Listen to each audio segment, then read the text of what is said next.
दोस्तों, आखिर क्यों रावण ने दिया था श्री राम को विजयश्री का आशीर्वाद।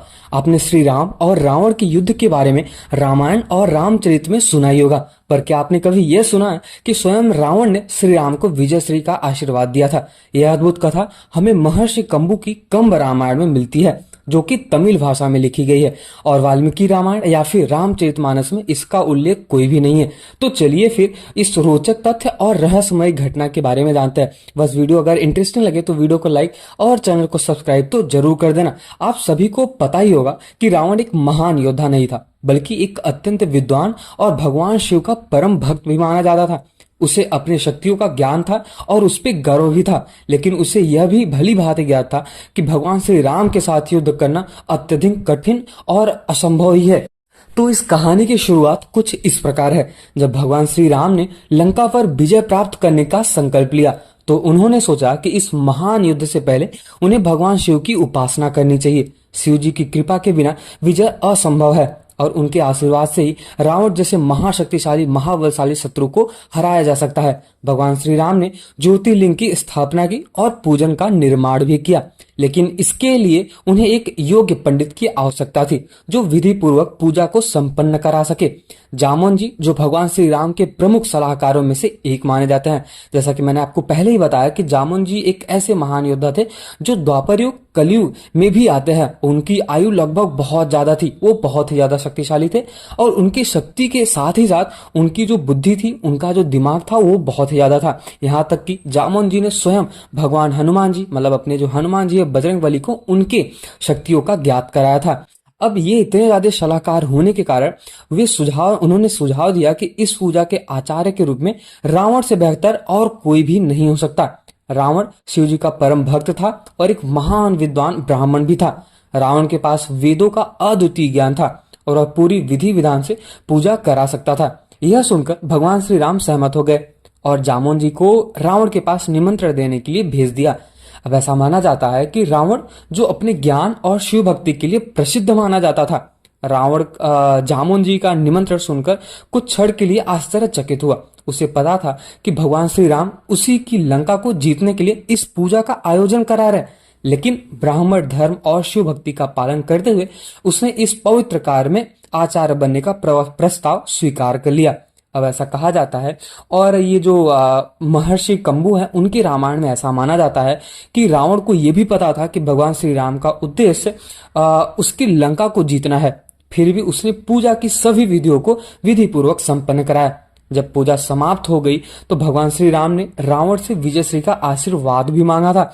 अब आप खुद ही सोचिए कि प्रभु श्री राम, जो स्वयं भगवान विष्णु के अवतार हैं, उन्होंने उसी राक्षस को मारने के लिए उसी पंडित को बुलाया, उसी ब्राह्मण को बुलाया, उसी को बुलाया, और उसको हराने के लिए, उसके ही लंका पे विजय प्राप्त करने के लिए। सोचिए क्या अद्भुत महिमा हुई होगी, क्या अद्भुत कहानी हुई होगी। अगर ये महर्षि कंबु ने ये लिखा होगा तो किस हिसाब से उसको सोच के लिखा होगा।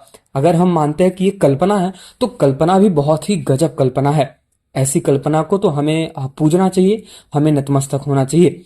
अब यहाँ पे रावण ने एक पल के लिए सोचा, और रावण ने ऐसा देखा कि भगवान श्री राम में अद्वितीय दिव्यता तो है, वह भगवान शिव के प्रिय हैं, और एक ब्राह्मण के रूप में उसे आशीर्वाद देने का धर्म निभाना था, और उसको यह पता था, उसको यह ज्ञात था कि उसका कर्तव्य क्या है, चाहे परिणाम कुछ भी हो जाए। रावण ने भगवान श्री राम को विजय होने का आशीर्वाद देते हुए कहा कि तुम सत्य के प्रतीक हो, धर्म के पालन करता हो और एक आदर्श राजा हो। तुम्हारी विजय निश्चित है, और मैं तुम्हें आशीर्वाद देता हूं कि तुम इस युद्ध में सफल हो जाओगे।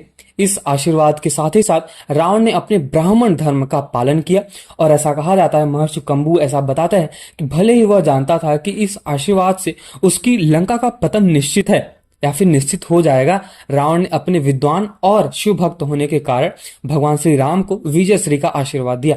यह घटना हमें यह भी सिखाती है कि चाहे परिस्थिति कैसी भी हो, कुछ भी हो, धर्म का पालन सर्वोपरि होता है। अब इसी कहानी के बीच हम एक महत्वपूर्ण पात्र के बारे में जानना चाहते हैं। वो रहस्य के बारे में अभी हम जानते हैं। वो पात्र कोई और नहीं था, बल्कि रावण का छोटा भाई विभीषण के बारे में हम बात करेंगे। अब अगर हम इस घटना को थोड़ा सा और गहराई में समझने की कोशिश करें, तो इसमें एक और महत्वपूर्ण पात्र है। जैसा मैंने आपको बताया, विभीषण जी। विभीषण जो रावण का छोटा भाई थे और हमेशा सत्य और धर्म के मार्ग पर चलने वाला व्यक्ति था। विभीषण ने पहले ही रावण को यह चेतावनी दी हुई थी कि श्री राम से युद्ध करना उचित नहीं है, और उन्होंने रावण को इस युद्ध के लिए संभावित परिणामों से भी अवगत कराया था।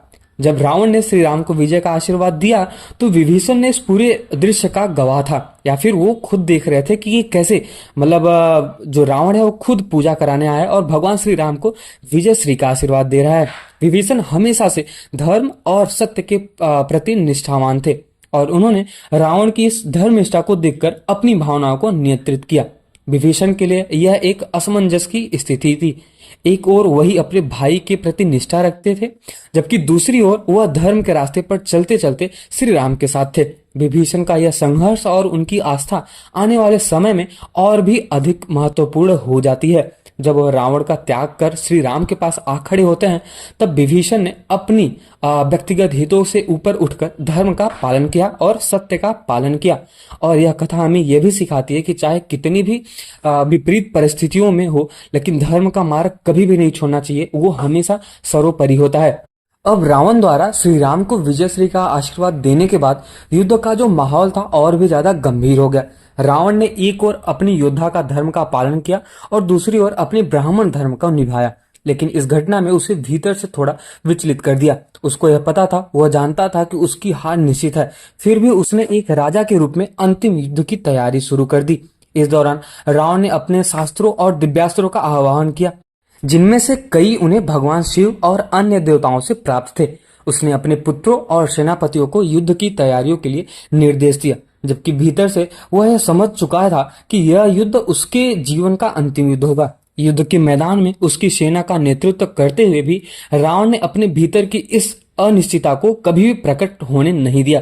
रावण के मन में एक अद्वितीय चल रहा था। वह अपनी शक्ति और प्रभुत्व को कायम रखना चाहता था, लेकिन साथ ही साथ वह अपने ज्ञान और आस्था के कारण भगवान श्री राम के प्रति सम्मान भी रखता था। और यही कारण था कि उसने भगवान श्री राम के लिए आशीर्वाद तो दिया, लेकिन युद्ध से पीछे हटने का विकल्प कभी भी नहीं चुना। इस बीच रावण की शक्ति और पराक्रम के बावजूद उसकी लंका में चिंता का माहौल था। उसके सलाहकारों और मंत्रियों में से कई ने उसे भगवान श्री राम के साथ समझौता करने की सलाह भी दी थी, लेकिन रावण ने उन सभी सुझावों को नजरअंदाज कर दिया। उसे अपने अंत का पता था, परंतु वह अपने समर्पण और अभिमान के कारण पीछे नहीं हटा। युद्ध में अंतिम चरण में रावण ने अपने पास मौजूद सभी शक्तिशाली अस्त्रों का उपयोग किया। उसने इंद्रजाल, नागफाश और शक्तिशाली माया का सहारा लिया, लेकिन भगवान श्री राम के साथ हनुमान, अंगद, जामवंत, वानर सेना की ताकत और भगवान श्री राम का धैर्य इन सभी प्रयासों को विफल कर गया। रावण का यह संघर्ष उसकी महानता और त्रासदी दोनों को उजागर करता है। एक ओर वह देवताओं से प्राप्त दिव्यास्त्रों का उपयोग कर रहा था, और वहीं दूसरी तरफ अपने कर्मों का परिणाम भुगत रहा था। अब चलिए फिर इस वीडियो के निष्कर्ष के बारे में जानते हैं। रावण का यह कार्य सिद्ध करता है कि रावण एक केवल महान योद्धा नहीं था और एक राजा ही नहीं था, बल्कि एक ऐसा विद्वान और शिव भक्त था जो धर्म और आचरण के प्रति अत्यधिक निष्ठावान था। यह कहानी हमारे लिए एक महत्वपूर्ण संदेश छोड़ती है कि सत्य और धर्म का पालन करना चाहे किसी भी स्थिति में हो, सबसे बड़ा गुण होता है। तो अगर आपको ये वीडियो पसंद आया हो, वीडियो अगर इंटरेस्टिंग लगा हो, तो वीडियो को लाइक करें और चैनल को सब्सक्राइब करें। नए हो तो चैनल को जरूर सब्सक्राइब करें, और अगर आपको वीडियो पसंद आई हो तो फिर अपने दोस्तों को जरूर शेयर करें, और कमेंट सेक्शन में जाते जाते जय श्री राम जरूर लिख के जाना। मिलते हैं किसी और वीडियो में, तब तक के लिए जय श्री राम।